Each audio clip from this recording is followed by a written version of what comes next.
नमस्कार ओडिशा। आज होची नवेम्बर मास 1 तारिख शनिवार। आजिर पाणीपाग अपडेट आसी जाइछि। भिडियोटी आरंभ करिबा पूर्वरु समस्तंकु गोटिए रिक्वेस्ट, आमर चैनल को सब्सक्राइब करिबा सहित पाखरे आसुतिबा बेल आइकन को ऑन करिबाकु जमारु भूलंतु नाही। पूर्वरु सृष्टि होइथिबा बात्यार अवशिष्टांश अवपात रूपरे दुर्बल होइथिले मध्य एहार प्रभाव ए पर्यंत संपूर्ण कमी नाही। गतकाली राज्यर अनेक स्थान रे मेघुआ पाग सह वर्षा रेकर्ड करा जायछि। शनिवार अर्थात आज मध्य विभिन्न जिल्ला रे वर्षा सहित बिजुली घड़घड़ीर संभावना रहिछि। आज राज्यर अनेक आभ्यंतरीण एवं उपकूल जिल्ला रे सामान्यरू मध्यम धरणर वर्षा होइपारे।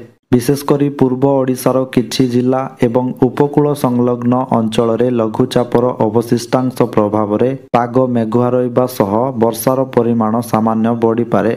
एहार प्रभाव रे आसंता 24 घंटा अर्थात आज सकाळु आसंता काली सकाळ पर्यंत 13टी जिल्ला रे बिजुली वर्षा, 17टी जिल्ला रे पाग सुखिला रहिबो एवं 7टी जिल्ला रे प्रबल ठंडा पड़िबो बोली सूचना देछि भुवनेश्वर स्थित आंचलिक पाणीपाग विज्ञान केंद्र। तेबे आज पाई केउ केउ जिल्ला को सतर्क सूचना दिया जाइछि, केउ जिल्ला गुड़िकरे बिजुली वर्षा और केउ जिल्ला गुड़िकरे पाग मेघुआ रहिबो एवं केउ जिल्ला गुड़िकरे पाग सुखिला रहिबो। ता सहित केउ जिल्ला गुड़िकरे प्रबल शीत पड़िबो एवं राज्य रे आउ केते दिन पर्यंत वर्षा लागि रहिबो, आउ केबे ठारू राज्य रे पाग रे परिवर्तन देखा जिवो। ए नै संपूर्ण खबर जानिबा पाई वीडियोटी को शेष पर्यंत देखंतु।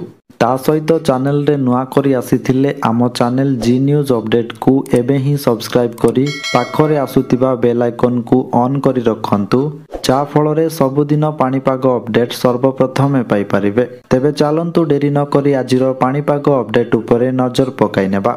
राज्यरू वर्तमान वर्षा प्रभाव संपूर्ण दूर होई नथिबा बेले आगामी दिन गुड़िक पाई एक बड़ पाणीपाग अपडेट आसीछि। पाणीपाग विज्ञानी मानक आकलन अनुसार म्यांमार निकटस्थ उत्तर अंडमान सागर उपरे एक नूतन घूर्णिबलय सृष्टि हेबार संभावना रहिछि। एही घूर्णिबलय अधिक घनीभूत होई परवर्ती 48 घंटा मध्यरे अर्थात 3 रु 5 तारिख भितरे एक लघुचाप क्षेत्र रे परिणत होई पारे बोली पूर्वानुमान करा जाउछि। जदि एही लघुचाप क्षेत्रटी सृष्टि हुए तेबे एहार प्रभाव रे पुणी थरे राज्य रे वर्षा बढ़िबार संभावना रहिछि, जहा फल रे समुद्र उपकूलवर्ती अंचल रे पवनर बेग बढ़िबा सह अधिक वर्षा होई पारे। तेबे वर्तमान जानि नेबा आज पाई सबु केउ केउ जिल्ला रे बिजुली वर्षा, केउ केउ जिल्ला रे पाग सुखिला रहिबो एवं केउ केउ जिल्ला रे प्रबल शीत पड़िबो बोली कुहा जायछि। तेबे प्रथमे जानिबा जेउ 13टी जिल्ला रे बिजुली वर्षा पाई येलो वार्निंग जारी करा जायछि। उक्त 13टी जिल्ला रे सामान्यरू मध्यम धरणर वर्षा हेबा सहित बिजुली घड़घड़ी एवं घंटा प्रति 30 रु 40 किलोमीटर बेगरे पवन बहिबो। ता सहित किछि किछि स्थान रे मेघुआ पाग रहिबो बोली कहिछि पाणीपाग विभाग। तेबे सेही 13टी जिल्ला गुड़िक हेउछि गजपति, गंजाम, नयागढ़, खोर्धा, पुरी, कटक, जगतसिंहपुर, केन्द्रापड़ा, जाजपुर, भद्रक, बालेश्वर, केन्दुझर एवं मयूरभंज। एहा परे जानिबा जेउ 17टी जिल्ला रे पाग सुखिला रहिबो बोली कुहा जायछि। उक्त 17टी जिल्ला रे पाग सुखिला रहिबो अर्थात उक्त जिल्ला गुड़िकरे कौनसी वर्षार संभावना नाही बोली सेही 17टी जिल्ला को ग्रीन जोन रे रखिछि आंचलिक पाणीपाग विज्ञान केंद्र। तेबे सेही 17टी जिल्ला गुड़िक हेउछि मालकानगिरी, कोरापुट, नवरंगपुर, रायगड़ा, कलाहांडी, नुआपड़ा, बलांगीर, कंधमाल, बौद्ध, सोनपुर, बरगढ़, संबलपुर, झारसुगुड़ा, सुंदरगढ़, देवगढ़, अनुगुल एवं ढेंकानाल।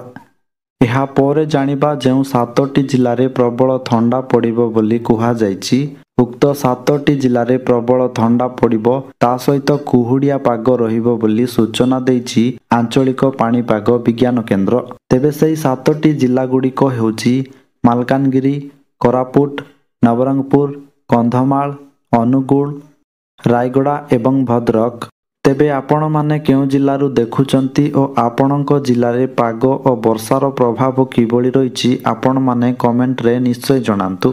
ता सहित सबुदिन एमिति पाणीपाग संबंधित लाटेस्ट अपडेट जानिबा पाई आमर चैनल सहित जोड़ी होई रुहंतु। ଆଉ ଭିଡ଼ିଓକୁ ଗୋଟେ ଲାଇକ୍ କରି ଅନ୍ୟମାନଙ୍କ ସହିତ ସେୟାର କରନ୍ତୁ, ଯାହା ଫଳରେ ସେମାନେ ମଧ୍ୟ ପାଣିପାଗ ଅପଡେଟ୍ ପାଇପାରିବେ।